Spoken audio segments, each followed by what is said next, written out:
जिला बरेली में नाबालिग से बलात्कार की घटना के विरोध में हिंदू जागरण एकता समिति ने किया प्रदर्शन। बताते चले थाना सैनी क्षेत्र के ग्राम लोहदा में नाबालिग बच्ची के साथ हुए दुष्कर्म के मामले को लेकर हिंदू जागरण एकता समिति उत्तर प्रदेश एवं शेफर्ड टाइगर फोर्स इंडिया ने संयुक्त रूप से मुख्यमंत्री योगी आदित्यनाथ को संबोधित एक ज्ञापन जिलाधिकारी को सौंपा। ज्ञापन में कहा गया कि प्रदेश में बीते कुछ समय से लगातार मासूम बच्चियों के साथ घिनौने अपराध हो रहे हैं और शासन प्रशासन मूर्खदर्शक बना हुआ है, जिससे जनता में आक्रोश है। ज्ञापन में आरोप लगाया गया कि 27 मई 2025 को लोहदा गांव की नाबालिग के साथ हुई दुर्भाग्यपूर्ण घटना के बाद पुलिस ने आरोपी को गिरफ्तार कर पॉस्को एक्ट के तहत मुकदमा दर्ज किया, लेकिन उसके पश्चात आरोपी के परिजनों द्वारा थाने के अंदर पुलिस अभिरक्षा में आत्महत्या की घटना को अंजाम दिया गया। इसके बाद प्रशासन ने कथित रूप से पूरे मामले को भटकाने का प्रयास किया और जातीय दबाव में आरोपी को रिहा कर दिया गया। संगठनों ने आरोप लगाया कि डिप्टी सीएम के प्रभाव में पीड़ित परिवार के परिजनों और ग्राम प्रधान भूप नारायण पाल, विपिन पाल जैसे समाजसेवी जनप्रतिनिधियों को झूठे मुकदमे में फंसा दिया गया। क्या नाम भैया आपका? एडवोकेट पीसी पाल, हिंदू जागरण एकता समिति रजिस्टर्ड उत्तर प्रदेश के प्रदेश प्रवक्ता और प्रदेश महासचिव।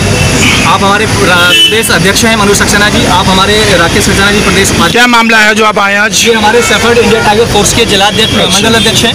ये हमारी बहन सुनीता पाल जी हैं जो दादागंज से हैं, और बाकी हमारे सभी साथी हैं, सब अलग अलग संगठनों से हैं, बहुत सारे संगठन हैं साथ में। क्या मामला है आज आए आप? आज का जो मामला है मैन बहुत काफ़ी समय से हम ये देख रहे हैं। सच्चाई ये है सबसे बड़ी कि जो पिछले काफ़ी समय से 3, 4, 5 महीने से जो लगातार छोटी छोटी 8 साल, 5 साल, 6 साल, 8 साल की बच्चियों के साथ जो बलात्कार हो रहे हैं। एक एग्जाम्पल के तौर पे बताता हूँ, जैसे लखनऊ के अंदर एक पुलिसकर्मी के द्वारा एक 7 साल की बच्ची को छत से फेंक दिया गया, जो सोशल मीडिया के द्वारा सारी चीज़ें सामने आ रही हैं।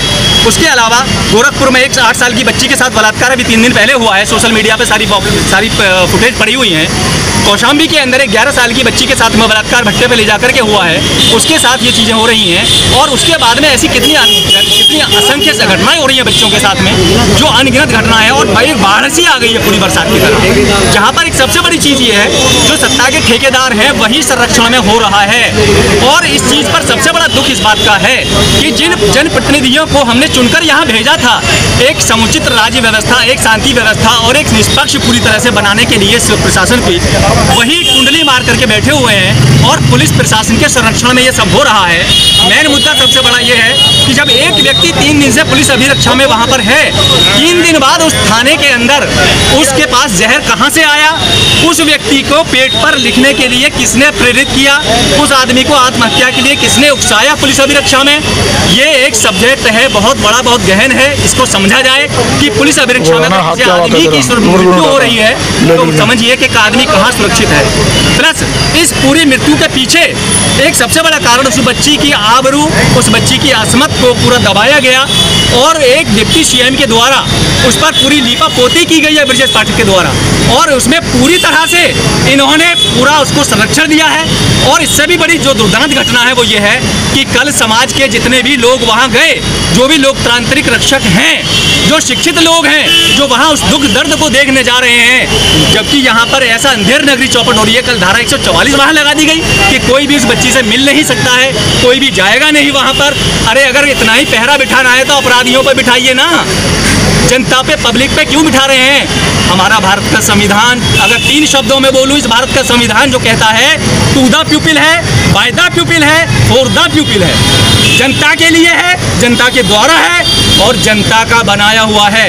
जितने भी ये एडमिनिस्ट्रेटिव बॉडी है, इस जनता को दिमाग में लाना पड़ेगा। ये जनता की जो एडमिनिस्ट्रेटिव बॉडी है, चाहे वो चपरासी से लेके और चाहे वो कोई भी एडीएम हो, एसडीएम हो, कोई भी एडमिनिस्ट्रेटिव बॉडी हो, चाहे वो जनप्रतिनिधि हो, ये जनता के नौकर हैं, इनको समझना पड़ेगा। दूसरा मेरा कहना यह है इस प्रेस के माध्यम से, माननीय मुख्यमंत्री योगी आदित्यनाथ जी, आपसे प्रदेश की 25 करोड़ जनता को बहुत उम्मीदें हैं। आप खामोशी मारकर और जातिवादी परिप्रेक्ष्य में ना चश्मे से ना देखिएगा। इस प्रदेश के अंदर प्रत्येक एक वर्ग ने आपको वोट दिया है, हम सब ने वोट दिया है, आप उसको समझिए और इस ताकत को, जनता की ताकत को समझिएगा। और मैं फैक्ट यही कहता हूँ, मेरा विनम्र निवेदन है कि इस तरह की घटनाएं आगे पुनरावृत्ति ना हो, दोषियों को निष्पक्ष जांच करके कड़ी सजा देनी चाहिए। हम किसी जाति धर्म की बात नहीं करते, समूचा सनातन हमारा है, हम अहिल्या वंशज हैं। जिसने इस देश की राष्ट्र धरोहर सनातन को बचाने के लिए अपनी 4 पीढ़ियां बर्बाद कर दी, उसको छुपाया जाता है। सच्ची श्रद्धांजलि होगी उन बेटियों के, माँ बहन बेटियों के प्रति वही विश्वास जगाइए, ये मेरा माननीय मुख्यमंत्री से निवेदन है। और जो भारतीय संविधान में आर्टिकल 15 सब क्लॉज 3 का जो क्लॉज दिया गया है, जो महिला और बच्चों के संरक्षण के लिए है, सरकार को इस पर त्वरित संज्ञान लेना चाहिए। ये मेरा निवेदन है इस प्रेस के माध्यम से। और जो बिटिया को न्याय मिलना चाहिए, निर्दोषों को छोड़ा जाना चाहिए।